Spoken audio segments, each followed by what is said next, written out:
10.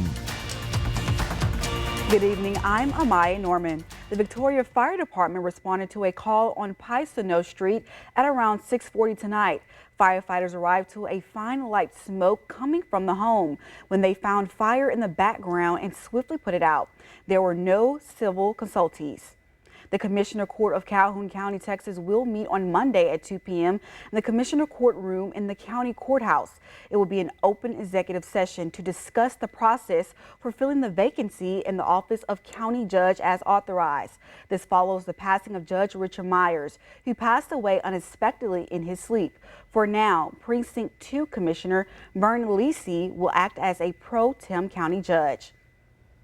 A local career facility is hosting a fundraiser soon to help keep the doors open for their clients.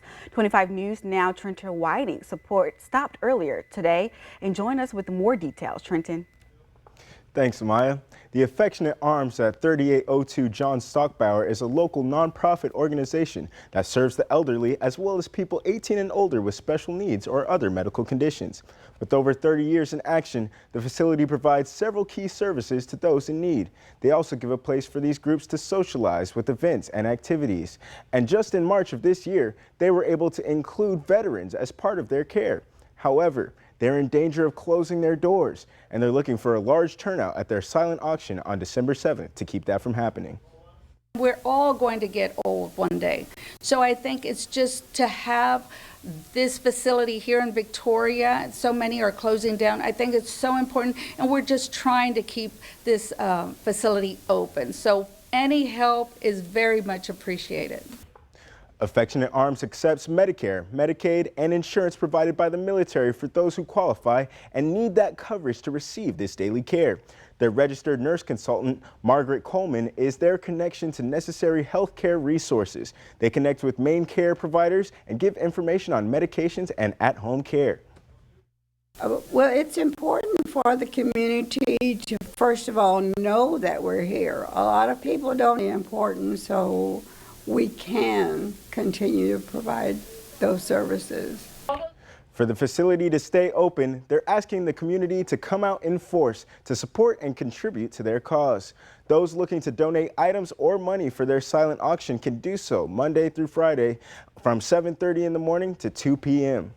The fundraiser on December 7th could potentially be a lifeline for a service that has already done so much for these critical groups, but that will be up to the community to decide. Amaya, back to you. Thank you, Trenton. After a year of planning, a piece of history from the Vietnam War era now has a home here in the Crossroads. The official dedication ceremony took place this morning inside Patriot Park, welcoming a UH-1 or Huey-style helicopter on permanent display in the park. The Huey brought supplies to combat areas during the Vietnam War, as well as bringing the wounded to medical treatments. The Huey helicopter brings with it a lot of emotions to those that participated in the Vietnam conflict, such as Purple Heart recipients Roger Blaker Sr., who piloted Huey helicopter in the Vietnam, who wants this monument to be a reminder to future generations. I think it's the greatest thing they ever did was bring one of those in here so our younger people can see what we had done and when we did it. The combined effort from veterans Ernest Montez, Victoria County Commissioner, and others were able to bring the Huey to Patriot Park. Time to check in on our weather with First Warn Storm Team Meteorologist Trey Mining. Trey. Yes, on the outside we're dealing with well, a few clouds in the atmosphere around here. 59 cool degrees. Oh yeah, feeling nice. And it'll be a little chilly tomorrow morning once again, with the winds becoming more southerly, bringing back a little bit more moisture, which will increase our temperatures a little bit more coming up for your day tomorrow and especially on Monday. 81 degrees was the daytime high today, and the low 40 degrees, definitely a chilly side, definitely under normal for a low, above normal for a high. We need the rainfall around here. What about that? Any chances of rainfall anytime soon? We'll try to find some coming up later on in the full forecast. Amaya? Thanks, Trey. An Idaho teenager, 18-year-old Angel Newberry, faces charges after a dead infant was found in a baby box at a Blackfoot hospital last month. Police says Newberry failed to report to the death. The new baby was placed in the Safe Haven baby box on October 13th, but was already deceased. State law allows anonymous surrenders of unborn newborns, and further charges may be possible. Texas Attorney General Ken Paxton is suing the city of Dallas over its marijuana ballot measures. Earlier this month, Dallas voters approved Propositions AR, also known as the Dallas Freedom Act, is decriminalizing possessing up to 4 ounces of marijuana within city limits. Paxton says cities cannot refuse to enforce state law, and possessions is illegal in Texas. Supporters of the measures have a different take. This is democracy in action. Like 67% of Dallas voters voted for this. This is absolutely what the city of Dallas wants. And so it seems very unfair to try to overturn what people want so badly with a meritless lawsuit.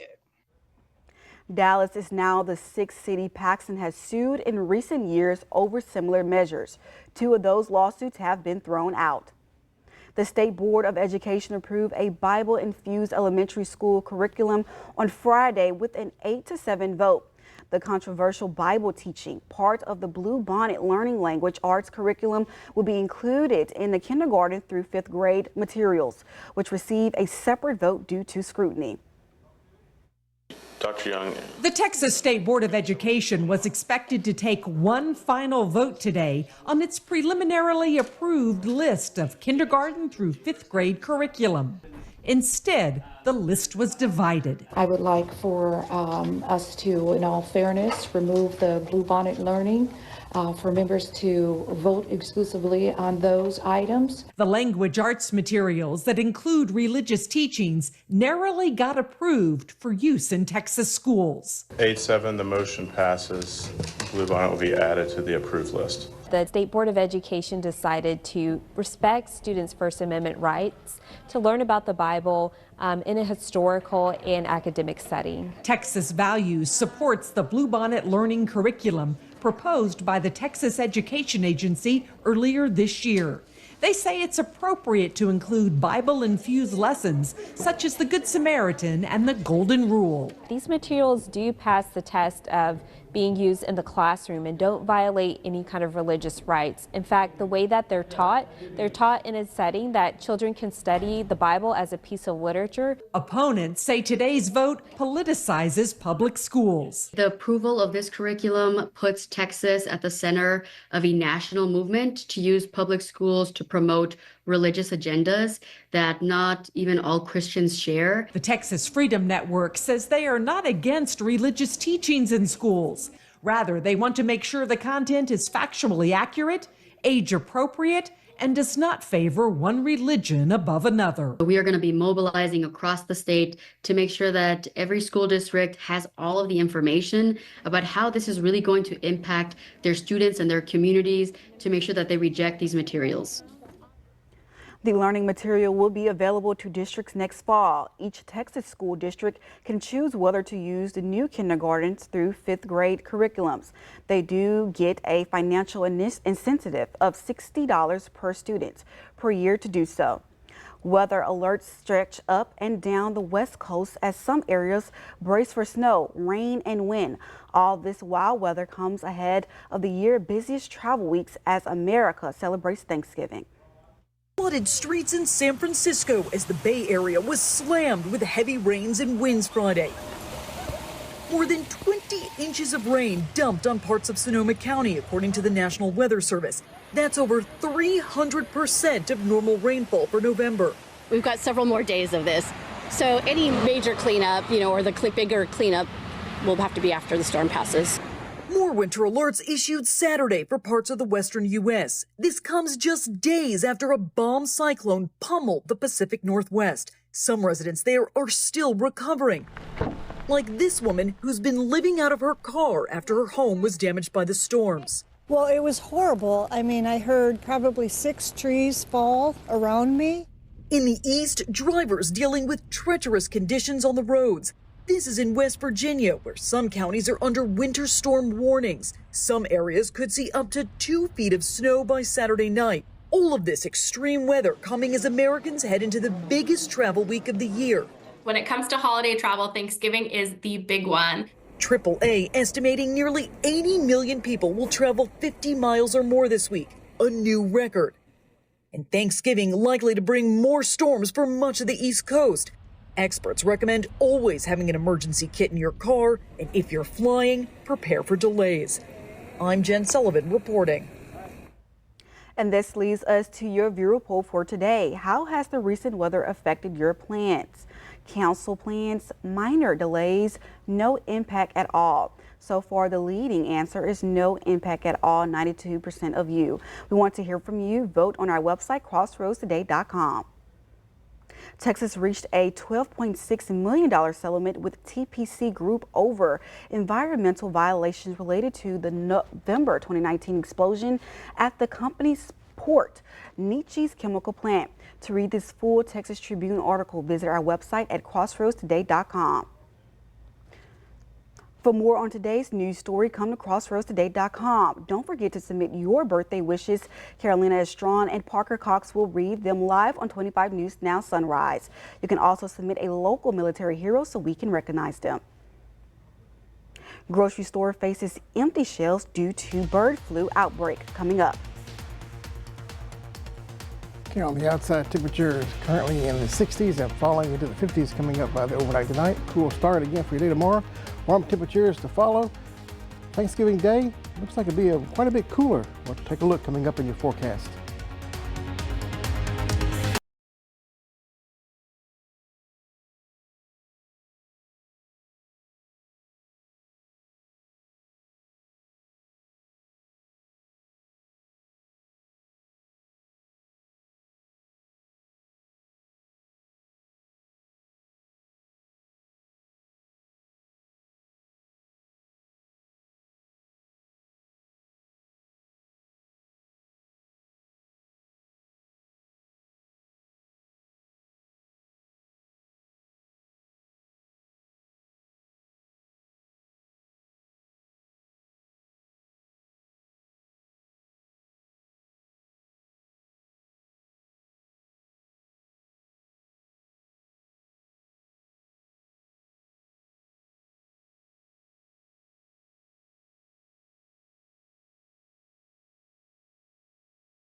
President-elect Trump has named Brooke Rollins as his choice for Agriculture Secretary.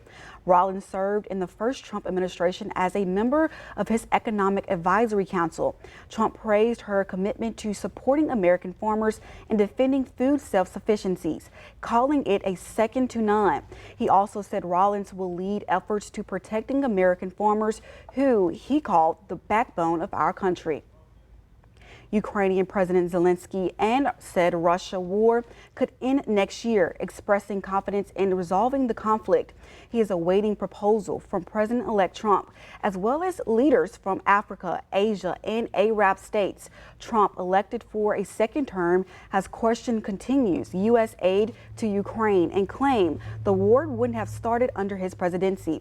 He also said that he could end the war in one day, though without specifying how.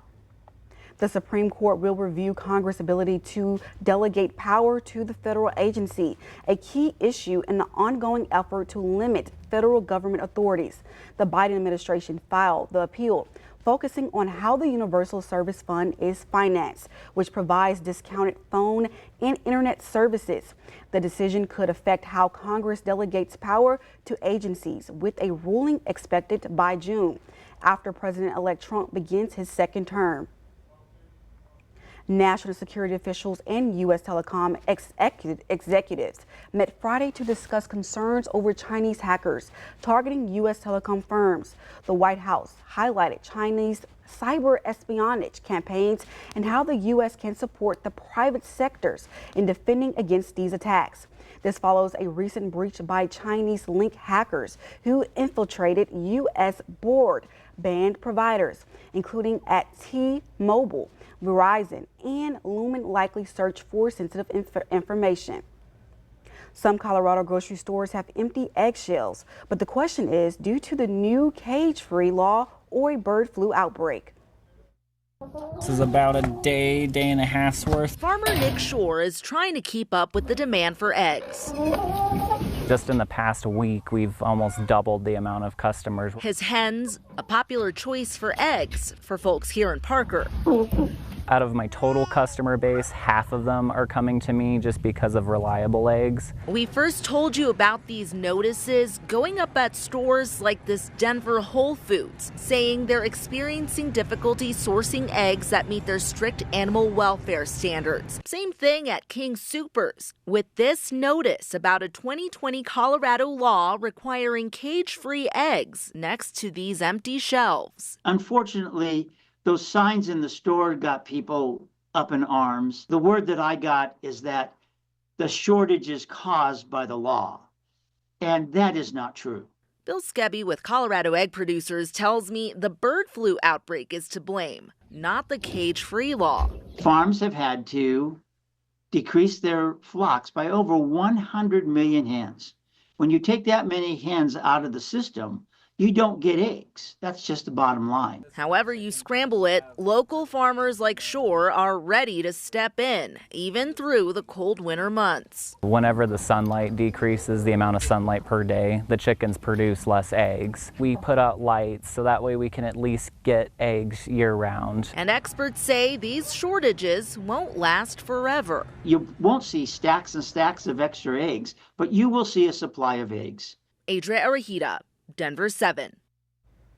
The UN Climate Change Conference in Azerbaijan ended with a financial agreement where wealthy countries pledge $300 billion annual to help developing nations tackle climate change, continuing through 2035. However, poorer countries argue the amount is insufficient, needing around 1.3 trillion a year.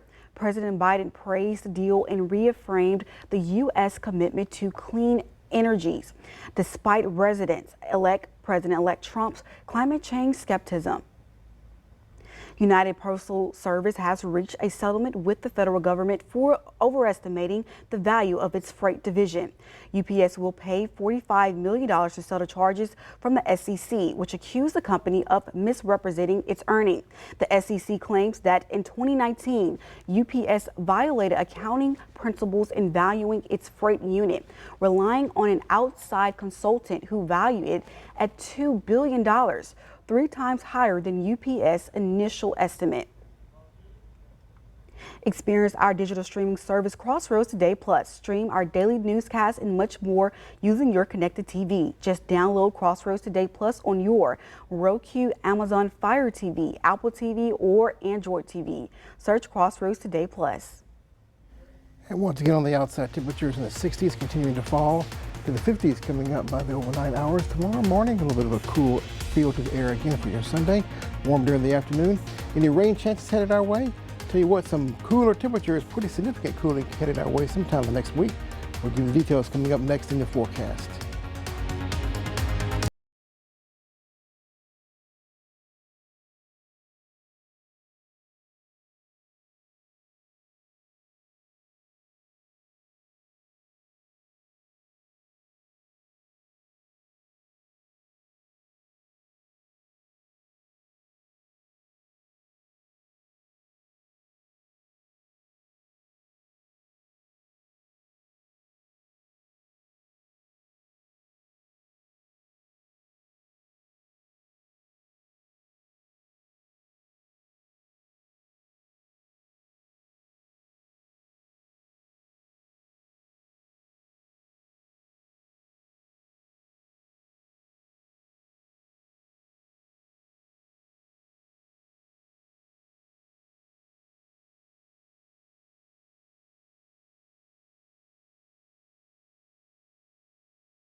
Good evening, everyone. Trey Mining here. It's a nice day today with comfortable temperatures on the warm side. Notice the southerly wind flow with little arrows coming in off the Gulf, increasing our humidity and giving us a warmer feel as we go through the next day or two. But some changes coming around our neck of the woods coming up this next week, which will involve some cooler temperatures and quite a bit cooler by the end of the week, by Thanksgiving. More on that later on. Once again, reviewing the temperatures by the early morning hours, 7 a.m. on your Sunday, in the 50s to low 60s. And by 8 a.m., warming up to the mid 60s or so. And by 10 a.m., we'll be in the upper 70s, low 80s, mid 80s coming up by the afternoon. By 1 or 2 o'clock in the afternoon will be our daytime high. Under beautiful sunny skies, a few high clouds floating around, no rain, of course. Southerly winds off the Gulf still continue to bring that humidity back in, giving us more humid feel as we go through the next couple of days. High temperatures, well, starting off in the 80s to be above normal, coming up for the first half of the week. Then getting near normal and much below normal as we head toward off the chart here. Coming up by your Thursday, Friday, and Saturday, you'll see a little bit later on in the full 7-day outlook how cool it's going to get. So we're getting near and just above normal for the next couple of days down the road. Closer to the normal high coming up by Tuesday as the first front moves on through and gives us a bit of cooling ahead of the second front, which will give us better cooling by the end of the week. High pressure over our region here. It's to the east, of course, so the high pressure flow is just like this around the high pressure center. Southerly winds bringing the Gulf moisture in, but not really conducive to any rainfall around here. I wish we could say that with this front coming through. Just don't have the dynamics in the atmosphere for that. But this front will be a slow mover, but it'll move through our area coming up Monday into your Tuesday. Maybe a few rain showers in the Gulf of Mexico and near Houston, and then high pressure builds on in temporarily, and it moves off to the east coming up fairly quickly for your Tuesday into your Wednesday. Waiting for another front up to the north, which will move through on Thanksgiving Day with pretty much a dry front, unfortunately, but it has much more of a cool feel and a cooler air mass than this first one. Coming up by Thursday, we'll have temperatures coming up in the 60s for highs coming up by the end of the week. I'll show you that here in a minute. Quero for your day tomorrow. Sunny skies throughout the entire day, a few clouds here and there. No rain showers is anticipated with highs in the 80s again. And then for Port Lavaca, looking nice along the bayfront, sunny skies throughout the day, a few high clouds, high temperatures in the 80s. And same thing for Victoria, highs in the 80s coming up by the afternoon time. Plentiful sunny skies around here. And there's the holiday forecast, Thanksgiving Day, 70s, 60s for highs, nice and cool, coming up for Friday and Saturday. Take a look at this right here. This is the QR code. Get your smartphone, scan the code you see right there. They'll take you to a webpage. You can download our app. News, weather, and sports at your fingertips. Very easy, convenient, free of charge to be connected with us. We got Ray over there with some sports. Thank you, Trey. Coming up in sports, we're taking an in-depth look into 2 playoff games, which one of them saw Victoria West walk away with the victory. We'll hear from Coach Boyce and quarterback Dominic Martinez.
You know, the opening rounds in the playoffs for some of our Crossroad football teams have given off sort of a preseason vibe. And although that may not be the case for some of our teams, they hardly broke a sweat in some of these games. And that was made apparent to me after witnessing Victoria West and Tidehaven in action last night.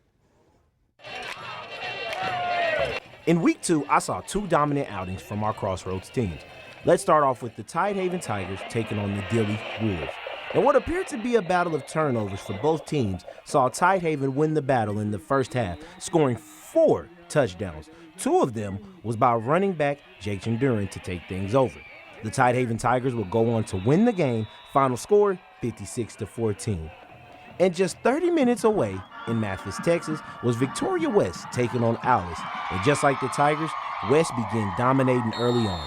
Genesis Jeffries kicking things off with a 5-yard rushing touchdown. West would go on to win the game 63-13 as Alice went scoreless in the second half.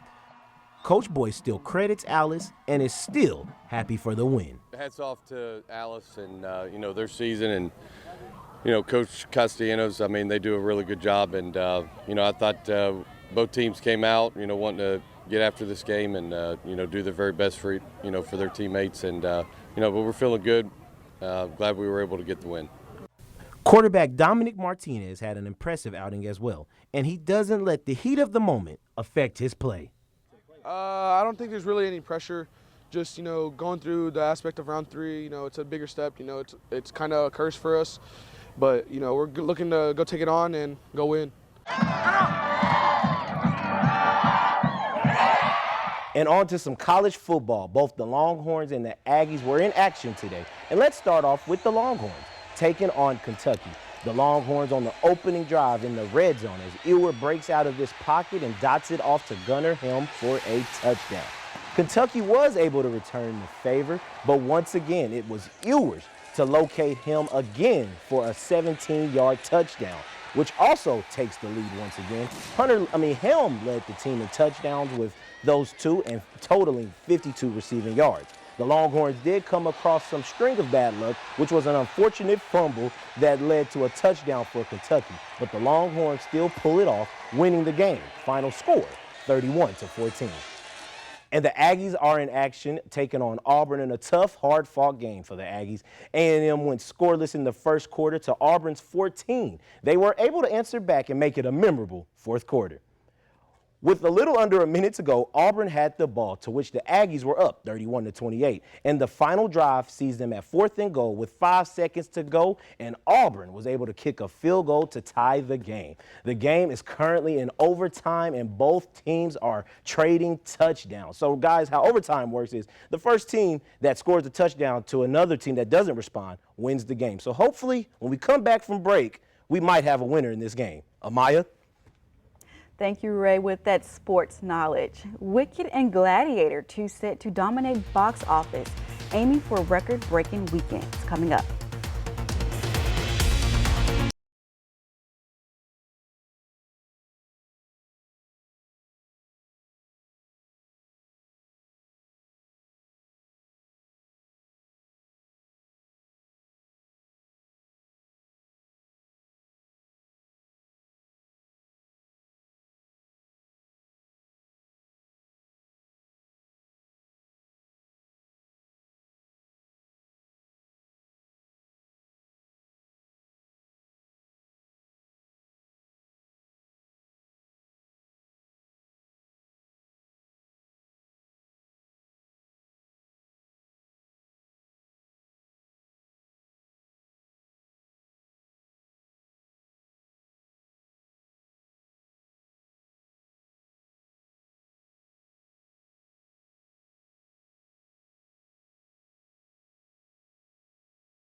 The studio behind Wicked and Gladiator 2 a.m. to break box office records this weekend, hoping for a Glick phenomenon. Wicked has already made over $19 million from early screening and is expected to gross around $110 million in its opening. Meanwhile, Gladiator 2 earning $6.5 million in Thursday preview. And thank y'all for joining us. We hope you have a great weekend.